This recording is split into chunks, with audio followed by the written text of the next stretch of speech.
राजस्थानी और गुजराती थाली के लिए हम यहाँ पर पहुंचे हैं, जहां पर पधारो हमारे देश तो लिखा है, लेकिन गुजराती कढ़ी देखिए, राजस्थानी कढ़ी। अब वो जो बजट वाली थाली में जो पेश किया गया है, थोड़ी राजनीति का भी जिक्र अब हो जाना चाहिए, क्योंकि एक तरफ बजट के वो प्रावधान होते हैं, दूसरी तरफ थोड़ी सी राजनीति। तो आइए, यहाँ पर रंजना और चित्रा मेरे साथ पहले से मौजूद हैं और दोनों वेट कर रही हैं, दोनों ने खाना नहीं शुरू किया है। बहुत बेसब्री से आपका इंतजार था श्वेता।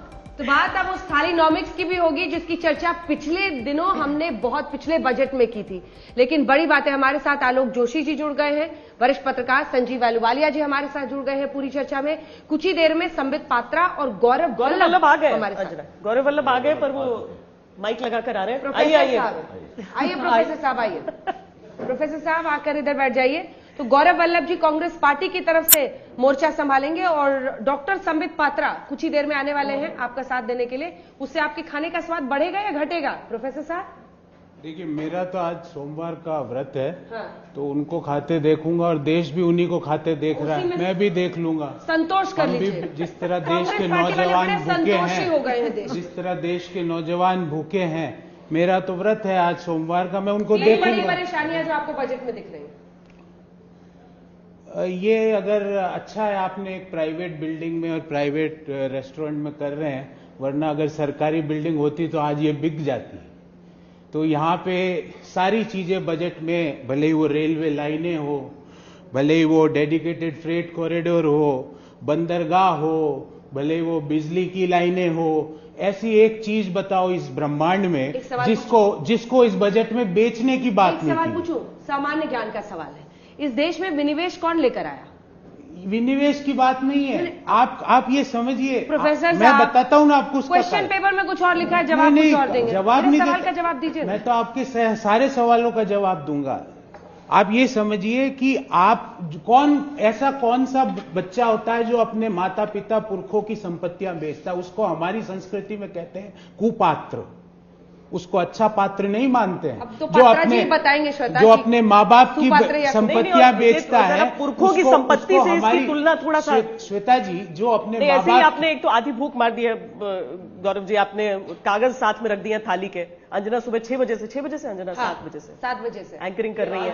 नहीं, लेकिन यहाँ पर गौरव जी के लिए हम बता दें कि वो थाली देख रहे हैं, आमतौर पे गुजराती थाली और उसमें राजस्थानी, दोनों का ये मिक्सचर है। तो राजस्थान सरकार, गुजरात सरकार दोनों दिखेगी, इसलिए आप आराम से, मतलब सोमवार का व्रत है आप, लेकिन आप तोड़ भी सकते हैं। अब दोपहर हो चुकी है। चित्रा जी, सोमवार का व्रत भगवान के सहारे ही तो चल रहे हैं, इकोनॉमी भी भगवान भरोसे, एक्ट ऑफ गॉड। आप भूल गए हैं, वित्त मंत्री जी ने कहा है मैं कुछ नहीं कर सकती, एक्ट ऑफ गॉड है। तो मैं तो भगवान का भी अगर हम तोड़ दे अगर व्रत, तो मुझसे ज्यादा पापी कौन होगा? चलिए शुरुआत तो कर लीजिए आप कम से कम। गौरव जी का इस समय सोमवार का व्रत है, ठीक है। रक्षा को लेकर कोई ऐलान आज नहीं किए गए हैं, जबकि बॉर्डर्स पर करने के लिए है भी ना। हाँ, क्योंकि उसका जो बजट है जहां था वहीं है, बढ़ाया नहीं गया। मतलब जो आवंटन है उसे वहीं पर तय माने, उसको लेकर कुछ कोई कहने की बात है ही नहीं। बहुत चर्चा थी हाँ। कि क्या होगा, कैसे ये भी होगा, लगा ना कि और हो सकता है जो मेड इन इंडिया जो बेचने की बात हो रही है उसको भी कुछ इंडिया है। लेकिन रक्षा के साथ जो रक्षा मंत्री ने निकल कर रिस्पॉन्स दिया, उसी को अगर आप सुन लें तो समझ में आ जाता है क्या हुआ। रक्षा मंत्री ने भी यही कहा, उन्होंने कहा मैं कुछ देर में आंकड़े आपको कुछ देर में आंकड़े बताऊंगा, जब आंकड़े मुझे पता लग जाएंगे तो बताऊंगा कि पहले पिछली बार से ज्यादा इस बार एलोकेट किया गया है या कम एलोकेट किया गया है। अंजना जी, वो ये पूछेंगे कि क्या बोलना है, मेरे सवाल का जवाब नहीं दिया। नहीं, वो ये पूछेंगे कि क्या, अंजना जी एक मेरी जवाब तो सुन लीजिए। वो ये पूछेंगे कि मैं ये बोल दूं क्या ना कोई गुस्सा है ना कोई गुस्सा हुआ, ये पूछ के वो जवाब देंगे। आपने 3 बातें पूछी, मैंने पहली बात बताई। नंबर दूसरी बात, आज बेरोजगारी की दर जो दिसंबर में सीएमआई का आंकड़ा था, 9% से ज्यादा देश में बेरोजगारी की दर है। मुझे एक ऐसा इस बजट में प्रत्यक्ष रूप से एक ऐसा फैक्टर बताओ जिससे बेरोजगारी की समस्या का निदान हो सकता है। एक फैक्टर पूछ रहा हूं मैं, बहुत ज्यादा नहीं पूछ रहा हूं, प्रत्यक्ष का इंतजार है, वो आपको बताएंगे। हलवा खाइएगा कि नहीं बताइए? मेरा तो उपवास है, मैं तो आप ये जल उपवास वाला कुछ मंगवा देते हैं आपके लिए खाने, ऐसा तो होगा नहीं, इतनी थाली सजी हुई है। और गौरव वल्लभ जी, आप यहाँ से बिना चित्रा जी, मैं तो पंडित आदमी हूँ, आप भोजन का मेरे को बुलाते तो मैं जरूर आता, पर आज सोमवार क्यों आप मेरा भंग? अच्छा, कोई बात नहीं, ये बताइए गौरव जी, चूंकि सिर्फ विरोध करना है विपक्ष को, इस वजह से बजट में उसको कुछ भी अच्छा दिखाई नहीं दे रहा है। नहीं, अच्छी बात एक बताता हूं ना,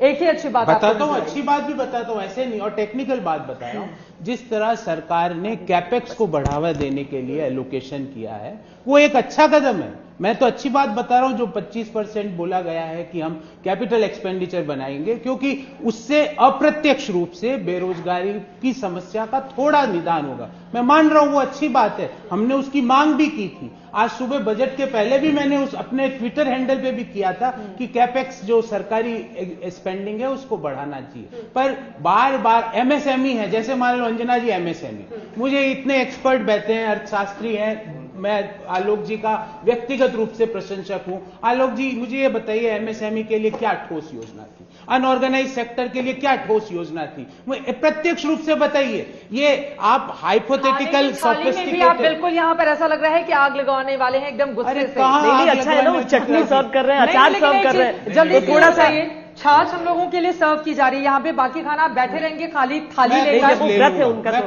तो आप चिंता ना करें, मैं कुछ देख रहा हूँ। गौरव जी ड्यू रहा, आप बाद में खिलाइएगा।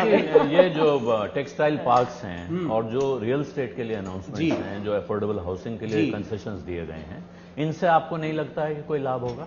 आलोक जी इमीडिएट लाभ नहीं होगा। पीएलआई स्कीम जैसे टेक्सटाइल पार्क, पीएलआई स्कीम जो प्रोटेक्शन लिंक्ड इंसेंटिव है, उसका लाभ होते समय लगता है, वो इमीडिएट लाभ नहीं देता। अब ये एक वो जो डॉक्टर मनमोहन सिंह ने एक बार बोला था कि long term we all are dead, जो कीन्स की एक फेमस स्टेटमेंट है अर्थशास्त्री का। तो हर चीज का, टेक्सटाइल पार्क का हमने पीएलआई स्कीम, अरे लोगों को मैं आपको खाने के हिसाब से ही बताता हूं। मुझे आज भूख लगी अंजना जी, तो आप मुझे क्या कहेंगे कि अगले साल मेरे घर पे आना, मैं आपको डिनर करवाऊंगी, तो मैं कहूंगा जय सिया राम अंजना जी, मैं अगले साल आपसे संपर्क कर लूंगा। मुझे तो भूख तो आज लगी है। भूख अगर आज लगी है, बेरोजगारी आज है अगर देश में, युवा नौकरी आज मांग रहे हैं, एमएसएमई सेक्टर कर्ज की खुराक नहीं चाहता है, वो चाहता है कि उसके खाते में पैसे जमा कराए जाए।